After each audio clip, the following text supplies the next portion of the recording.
에베네셀의 하나님을 찬양합니다. 우리 아델포스 남성 중창단이 인원이 지금까지 어떤 때보다 제일 많은 것 같아요. 지금 그렇죠? 제가 이렇게 가만히 보니까 우리 아델포스를 지금 구성하고 있는 분들의 연령층이 40대, 50대, 60대, 70대까지 그러니까 약 40년의 시간을 아우르는 분들이 함께 모였습니다. 그러니까 여러분도 나도 하고 싶다 그러면 여자는 안 껴준대요. 남성 중창단에 맞죠? 남자들만 연령에 상관없이 오늘 여기 이름이 있든 없든 그것도 상관없어요. 아무 관계 없습니다. 기쁨으로 찬양하실 분들 함께 해주시면 참 귀하겠다는 생각이 있습니다. 2024년 한 해가 다 가고 있습니다. 이제 며칠 남지 않았는데요. 시간으로도 계산할 수 있을 만큼 얼마 남지 않았습니다. 여러분 어떻습니까? 금년 한 해 잘 사셨습니까? 잘 살았다. 우리 식사하고 좀 만족스러우면 아이고 잘 먹었다 그러잖아요. 한 해를 살고 아주 잘 살았다. 그렇게 느끼시는 분들이 계십니까? 아니면 아쉽다. 나 뭐하고 살았지?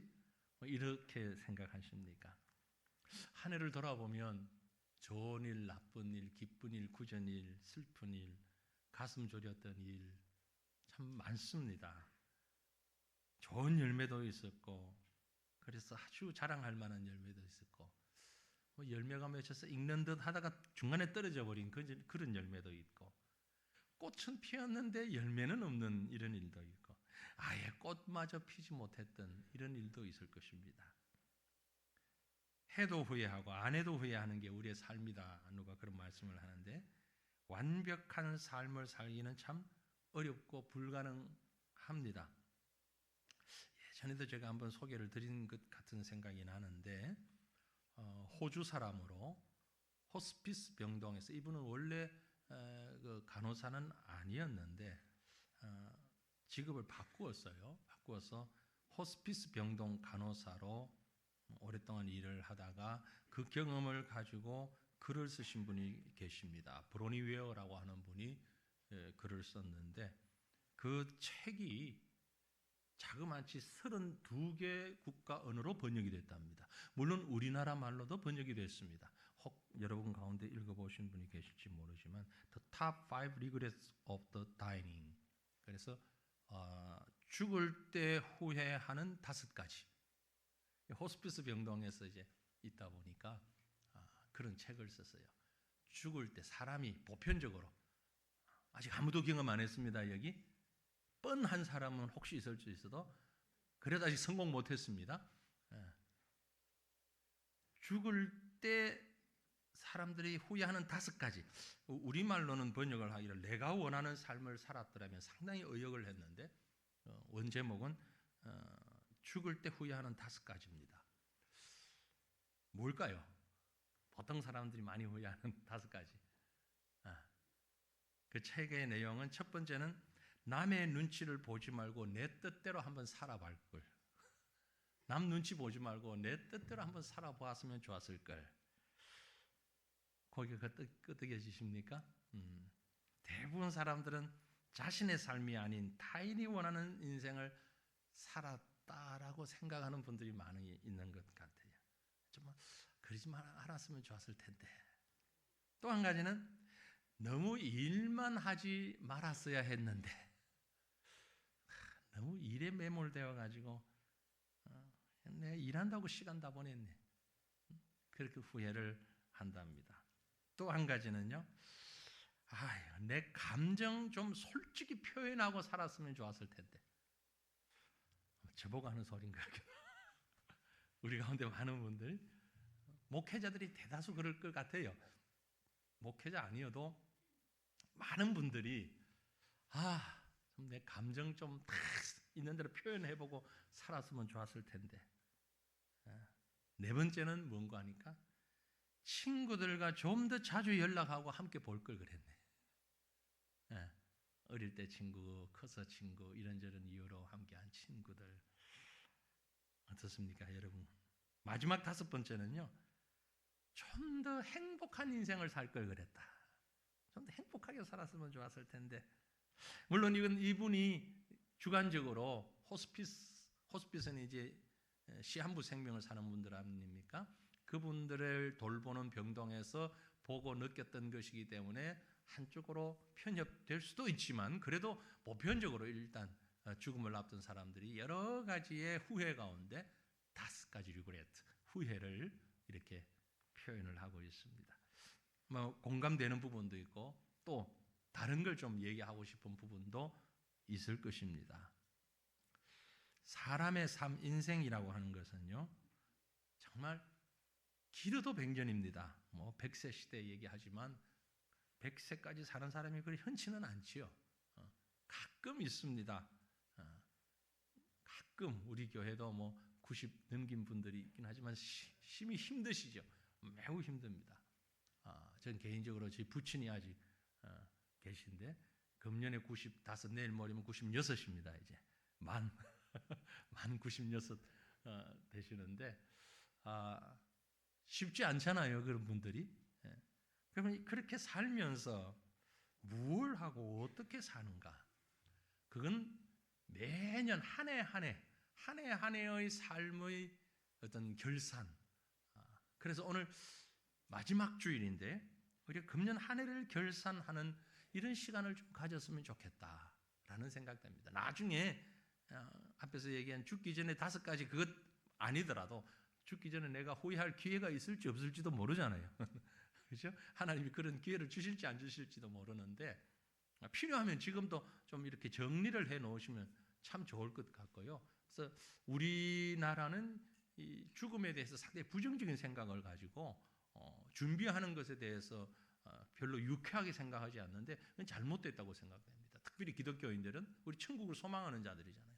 이 땅에서 없어지지만 천국에서 새롭게 살아가는 자들이니까 이 땅의 생활을 좀 정리하는 습관이 필요할 것 같아요. 그래서 지금 여러분 오늘이라도 돌아가셔서 컴퓨터로 재산 상속할 거 다 좀 써놓으시고 괜히 돌아가신 다음에 자녀들 힘들게 만들고 싸우게 하지 말고 그것도 1년에 한 번은 꼭 업데이트 하시고 뭐 한 2, 3년 전에 써놔고 마음이 바뀔 수 있잖아요. 그죠?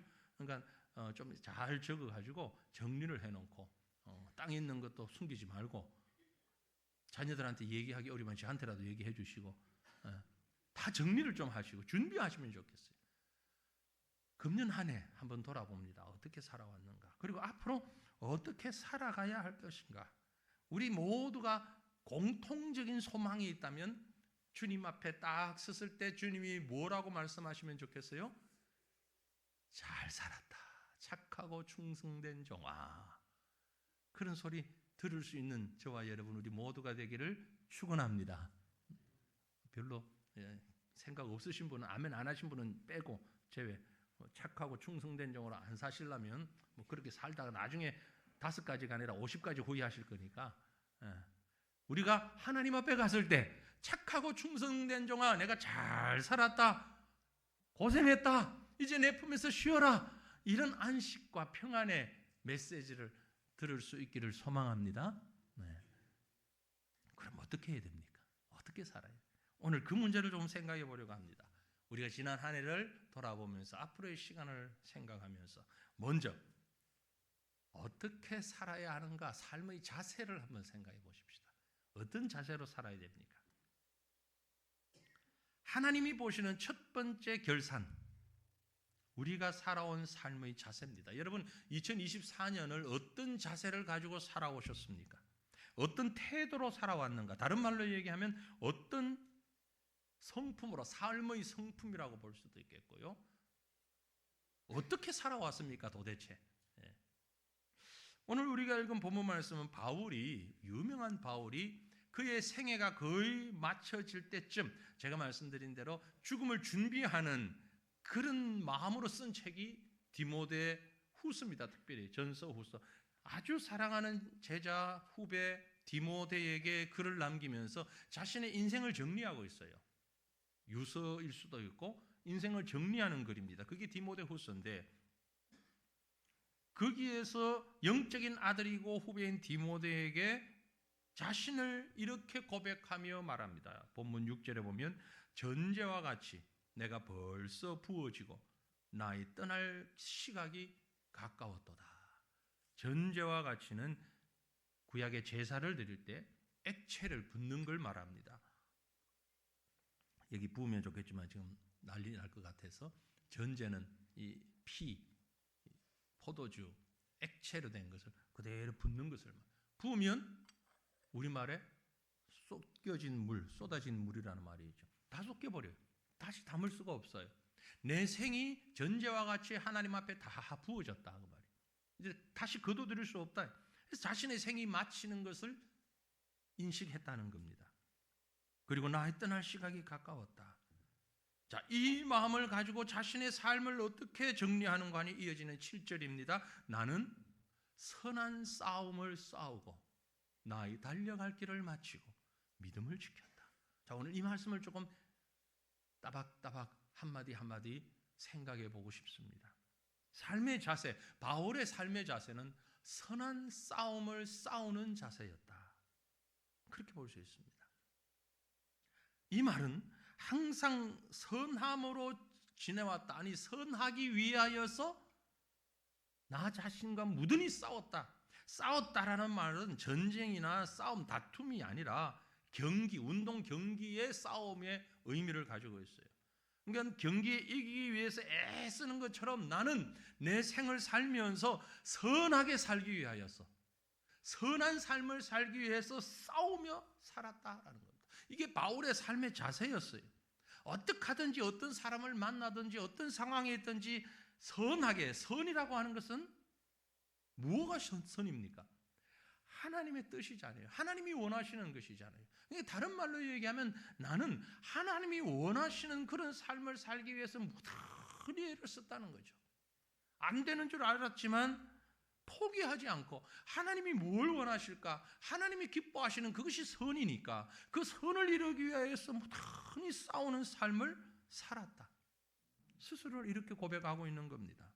악한 사람을 만났을 때도 악을 선으로 이기기 위해서 했었고, 원수를 만났을 때, 나를 적대시하는 사람을 만났을 때, 나를 비방하는 사람을 만났을 때, 심지어 나를 죽이려고 하는 사람들을 수없이 만났지만 단 한 번도 이들과 맞서 싸우는 것이 아니라 그 사람들과 감정 대립하는 것이 아니라 선함으로 하나님의 뜻을 이루기 위해서 나 자신과 싸우며 하나님 앞에서 살아가는 삶의 자세를 지키려고 애썼다. 이게 바울 자신이 스스로를 돌아보며 또 영적인 아들 디모데를 향하여서 오늘 이 글을 읽는 우리 모두를 향하여서 주고 있는 말씀인 것입니다. 여러분, 요셉이 그런 사람이었던 것 같아요. 늘 그랬던 건 아니지만 상당 부분 그랬던 것 같아요. 형들이 자기를 노예로 팔았습니다. 이 얼마나 참 사건이면 사건이고 일평생 상처가 들기도 하겠고 원수로 삼으려면 얼마나 삼을 수 있어요. 감옥 속에서도 자신에게 맡겨진 일을 성실하게 감당했습니다. 노예로 팔려갔어도 심지어 보디발의 아내에게 억울한 누명을 썼습니다. 모함을 당했습니다. 그럼에도 불구하고 그 사실을 가지고 왈가왈부하지 않았습니다. 묵묵히 일했습니다. 하나님이 뭘 원하시는지, 하나님이 기뻐하시는 선이 무엇인지를 찾기 위해서. 물론 요셉의 생애 그렇게 늘 긍정적이었던 것만은 아닙니다. 하지만 그 자신이 그렇게 선한 싸움을 싸웠던 것을 우리는 성경을 통해서 볼 수 있죠. 한 나라의 다스리는 자가 되었어도 그는 그 자세를 유지했습니다. 다윗도 그렇습니다. 자신을 죽이려고 하는 사울의 칼날을 피해 도망다니다가 절호의 찬선을 만났을 때도 스스로 원수 갚는 일을 행하지 않았습니다. 원수 갚는 것은 내게 있으니 내가 갚으리라는 주님의 말씀 기억하면서 하나님께 맡겼어요. 물론 다윗도 부정적인 모습이 많이 있었지만 그의 기본의 삶의 모습은 하나님께 맡겼어요. 저는 이것이 바로 삶의 주도권을 하나님께 맡기는 그러한 자세라고 생각을 합니다. 삶의 주도권은. 여러분은 어떻습니까? 아니, 지난 한 해 우리는 어땠습니까? 분주함으로, 다양함으로, 그래서 자기중심적인 그런 삶을 살아오는 우리가 아니었습니까? 정말 내 삶은, 내 삶의 주도권을 하나님께 맡기고 살았는가? 돌아보시길 바랍니다. 엊그저께 제가 원고를 보냈는데 우리 교단신문 개혁신보 있잖아요. 개혁신보 신년 첫 호에 시론을 좀 적어달라고 원고 부탁을 받고, 작년에도 제가 신년 첫 호 시론을 적었는데, 시론이나 사설은 그 신문의 그 언론의 그 방향성을 얘기하는 건데 신년 첫 호를 꼭 저한테 부탁을 해서 이번에도 적어서 보냈습니다. 나중에 이제 오시면 여러분 한번 읽어보시면 좋겠는데, 뭘 쓸까 고민을 하다가 제가 제목을 평안의 시간을 소망하며 그런 제목을 가지고 간단히 시론을 적었어요. 적다가 보니까 그런 생각이 들어요. 아까 우리 집사님이 기도하실 때도 언급을 해주셨는데, 정말 모범적인 이 나라가 지금 하루아침에 너무 힘든 상황이 됐잖아요. 우리보다 우리 바깥에서 우리를 보는 시간은 훨씬 더 심각하고 불안하고 두렵거든요. 이런 가운데서 우리가 새해를 맞습니다. 마치 이 시간이 저는 짙은 안개 속을 나아가는 것 같아요. 안개를. 그런데 이 짙은 안개가 현실이지만 이런 안개 속을 운행할 때 운전을 하는 사람은 매우 불안한데, 비행기를 조종하는 사람을 한번 생각해 봤어요. 비행 조종사. 안개가 잔뜩 꼈는데 우리가 생각하는 것만큼 안개가 많이 꼈을 때 비행기 조종사는 불안해하지 않는다는 거예요. 자동차를 운전하는 사람은 되게 불안한데 비행기를 조종하는 사람은 별로 불안하지 않대요. 왜 그럴까요? 어차피 하늘에는 도로 표지판도 없고 길도 없고 구름하고 보이는 건 밝은 거고 안개가 있으나 없으나 방향은 똑같죠. 결국 조종사들은 뭘 보고 가느냐 하면은 계기판을 보고 가는 거예요. 조종석에 있는 계기판을 보고 가잖아요. 그러니까 눈앞에 보이는 안개는 짙지만 계기판을 보면서 승객들보다 더 덜 불안하고 편안하게 간다는 거예요. 우리 가운데 조종사가 있으면 제가 여쭤보고 싶은데 글을 보니까 그래요. 그럴 것 같아요. 그래서 제가 이 시론을 쓰면서 그런 글을 적었습니다. 우리가 살아가는 시간은 짙은 안개와 같은 현실이지만 비행기 조종사가 계기판을 보는 것처럼 우리는 하나님의 인도하심만을 바라보며 하나님께 내 모든 것을 맡기면 참 평안을 얻을 수 있지 않겠는가. 이게 바로 삶의 주도권을 하나님의 손에 맡기는 자의 삶의 자세인 것입니다. 사랑하는 성도들이요, 금년 한 해 우리가 어떻게 살아왔는지 볼 때에 다음에 오는 시간들은 이렇게 말씀의 계기판을 바라보면서, 현실은 비록 안개 속과 같이 암울하지만 말씀의 계기판을 바라보며 하나님의 인도하심을 받는 선한 싸움을 싸우는 삶의 자세를 잊지 아니하는, 잃어버리지 아니하는 저와 여러분 되시기를 간절히 바랍니다. 그래서 바울은 자신의 그런 삶을 좀 더 구체적으로 이렇게 표현했어요. 고린도전서 9장 27절에 보면 내가 내 몸을 쳐 복종하게 함은 내가 남에게 전파한 후에 자신이 도리어 버림을 당할까 두려워함이로다. 자기 몸을 쳐서 복종하게 한다. 내 의지, 내 생각이 아닌 하나님의 뜻대로 내가 버림당하지 않도록 하기 위하여서 자기 자신을 쳐서 복종하게 되는, 여기 I beat my body, 내 몸을 막 내가 때린다고, 막 정신 차리라고. 그렇게 해서라도 선한 싸움을 싸워가는 하나님의 백성들, 이런 삶의 자세 우리의 모습이 되기를 간절히 바랍니다. 그 다음에 또 이 말씀을 보면 삶의 목표입니다. 뭘 바라보고 살았냐라는 거죠.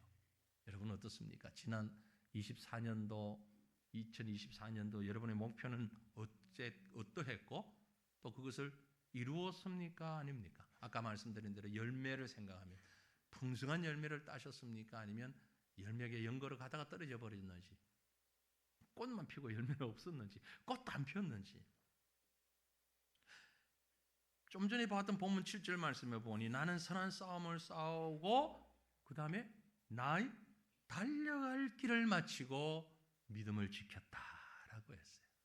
선한 싸움을 싸웠는데 싸운 다음에 나의 달려갈 길을 싸우면서 나의 달려갈 길을 마쳤다. 아까 싸운다는 것이 운동 경기라고 말씀드렸는데, 그렇다면 나의 달려갈 길은 경기를 하는 코스를 말하는 거죠. 인생 코스, 경주 코스를 말하는 겁니다. 분명한 목표점을 향하여서 100m 달리기를 하는 사람은 선수들은 그 마지막 골인 지점을 향해서 좌우도 보지 않고 곁으로 어느 길로도 가지 않고 직진해서 그 목표점을 향해서 힘껏 달려가잖아요. 나여 달려간다라는 말은 바로 그런 얘기입니다. 무엇을 보고 달려가는가? 여러분 뭘 보고 달려왔습니까? 목표가 무엇이었고 그래서 그게 이루어졌다 이루어지지 않았다고 말씀한다면 그 목표가 무엇이었습니까 도대체? 오늘 이 글을 적은 바울의 인생 목표가 있다면 그는 무엇보다도 꼬린 지점이 복음이었습니다. 우리는 복음을 향하여 달려가는 방향성을 잃지 말아야 한다는 겁니다. 빌립보서 1장 21절에 이는 내게 사는 것이 그리스도니 죽는 것도 유익하다. 사나 죽으나 그저 복음이다. 복음을 위해서 돈이 되든 안 되든 상관없어요. 평안하든 평안하지 않든 상관없어요. 오로지 복음을 위해서 그렇게 달려가는 생을 산 사람이었습니다. 그 복음을 위해서 로마도 보아야 되겠다고 얘기했어요. 로마는 당시에 가장 번성한 세계 최고의 도시였습니다. 그곳에 관광차 방문하기를 원했던 건 아닙니다. 놀러 가려고 했던 건 아니에요. 내가 로마도 보아야 하리라는 것은 그 로마에 가서 복음 전하기 위해서입니다.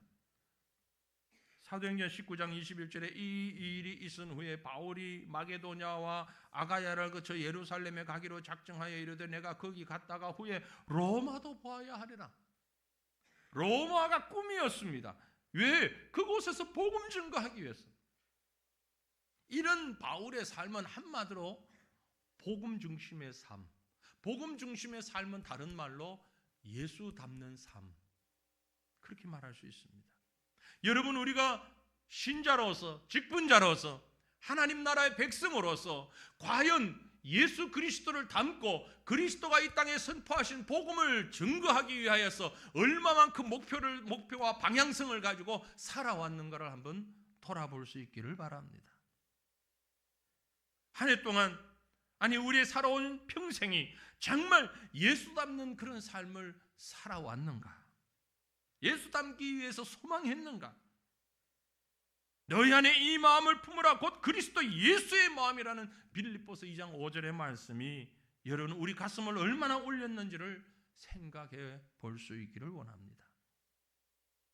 우리 삶의 목표가 복음이었고 복음 전하는 것이 생활 전부가 되었는지 아닌지.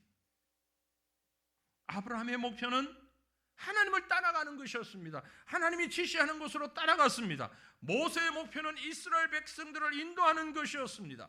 다윗의 목표는 골리앗을 무너뜨리고 나라를 세우는 것이었습니다. 에스더의 목표는 백성을 죽음으로부터 구원시키는 것이었습니다. 솔로몬의 목표는 지혜를 가지고 날 다스리는 것이었습니다. 우리의 목표는 뭡니까? 여러분의 목표는 뭡니까? 어떤 목표를 가지고 지금까지 살아오셨습니까? 1등하기 위해서, 진급하기 위해서, 재산 얼마를 모으기 위해서 이것이 여러분의 삶의 목표였는지 우리 삶의 레이스 경주를 무엇을 향해 달려왔는지를 한번 돌아볼 수 있기를 바랍니다. 그리고 새로운 시간들 무엇을 목표로 갖고 살아야 할까 스스로를 돌아볼 수 있기를 바랍니다. 우리의 자세가 믿음의 자세요. 우리의 마지막 목표가 복음의 목표라면 그러면 이제 우리 삶의 결과를 한번 돌아보십시다. 과연 믿음을 지켰습니까? 금방 봤던 7절 말씀 다시 봅니다. 나는 선한 싸움을 싸우고 나의 달려갈 길을 분명한 목적을 가지고 다 가서 마쳤으니 믿음을 지켰다. 믿음을 지켰다. 믿음을 지켰다는 말은 바울 자신이 믿음의 사람으로 흔들리지 않고 굳건한 믿음의 기초 위에 살았다라는 말입니다. 그럴 수 있을지 없을지 모르겠습니다.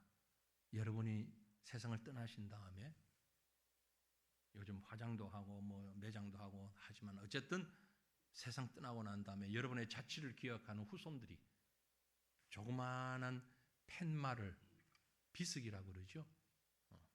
어쨌든 조그마한 팻말에 글귀를 적어 넣는다면 여러분은 어떤 글이 적혀지기를 원하십니까? 여러분의 무덤 혹은 화장한 분골 거기에 여러분의 후손, 그건 여러분이 시킨다고 되는 거 아니잖아요. 그죠? 자녀들이, 후손들이 어떤 글을 거기에 적었으면 좋겠다고 생각하십니까? 바울의 마음을 보면 믿음을 지킨 사람, 바울. 믿음을 지키기 위해서 애쓴 사람, 기마무게, 바가무게. 이런 글이 적혀지면 어떨까요? 그러면 우리가 어떻게 살아야 하겠습니까? 누가 봐도 믿음을 위해서 평생을 살아오는 그런 삶을 살았다. 우리 부모님은, 이분은 그랬으면 좋겠어요. 제가 참 좋아하고 묵상하고 때에 따라 힘을 넣는 말씀 가운데 출애굽기 14장 말씀에 이런 말씀이 있어요. 모세가 백성에게 이르되 너희는 두려워하지 말고 가만히 있어서 여호와께서 오늘 너희를 위하여 행하시는 구원을 보라. 너희가 오늘 본 애굽 사람을 영원히 다시 보지 아니하리라. 눈에 보이는 것 가지고 두려워하지 말라. 하나님이 인도하신다. 여호와가 너를 위해서 행하시는 그 손길을 보라. 이게 저는 믿음이라고 봐야죠. 이게 믿음이에요. 그렇잖아요. 이스라엘 백성들이 왜 이런 말을 들을 수밖에 없었습니까? 물론 홍해를 건너는 장면에서 이 말을 했지만 그 이후에도 이스라엘 백성들을 보면 세상 사람들이 이렇게 가볍냐? 이렇게 변덕스러울까? 이렇게 생각이 없을까? 라는 생각이 들 만큼 그런 기적을 통해서 애굽을 나오고 광야를 거쳐서 가나안으로 가고 있다면 웬만한 일에서는 하나님 배신하지 말아야 하고 하나님 섬겨야 하잖아요. 그게 믿음이고 세상 말로는 의리잖아요. 그런데 그 백성 어땠습니까? 먹을 게 없으면 불평하고 목이 마르면 불평하고 전쟁이 나도 불평하고 심지어 모세를 향하여서 애굽 땅에 매장지가 없어서 우리를 이 광야에서 비참하게 죽이게 만들려고 끌고 왔냐 이딴 소리나 하고, 네? 우리가 그래도 애굽에서 그 사람들의 그 가마솥 고기 국물이라도 냄새라도 맡을 때가 좋았다. 얼마나 참 가벼운 말입니까? 그럴 때 모세가 말합니다. 가만히 좀 있어라. 두려워하지 마라. 흔들리지 말라. 갈대처럼 그러지 말라. 가만히 있어서 하나님이 우리를 위해서 구원을 어떻게 행하시는가 좀 바라보아라. 바로가 쫓아오지만 두려워하지 말고 애굽 신도 따르지 말고 고기 국물 생각하지 말고 하나님이 어떻게 하시는지 좀 보아라. 보고 좀 있어. 그게 다른 말로 얘기하면 믿음으로 라는 말 아닙니까? 믿음으로. 얼마나 멋진 말입니까? 고통이 밀려올 때, 참기 어려운 일을 만났을 때, 흔들릴 수밖에 없는 상황이 됐을 때, 싸움을 걸어올 때에 싸우고 울고 부르짖고 불평하고 원망하는 것이 아니라 모든 것 하나님께 맡기고 하나님의 일하심을 바라보면서 내가 믿음을 지켰다. 여러분, 금년 한 해 그렇게 살아오셨습니까? 남아있는 여러분의 시간을 그렇게 살기를 원하십니까? 이게 바로 성도의 모습입니다. 그래서 우리의 생을 다 마쳤을 때 우리 앞에 남는 것 하나, 우리 이름 앞에 수식되는 글자가 있다면 믿음, 믿음의 사람, 믿음을 지키기 위해서 애쓴 사람, 누구.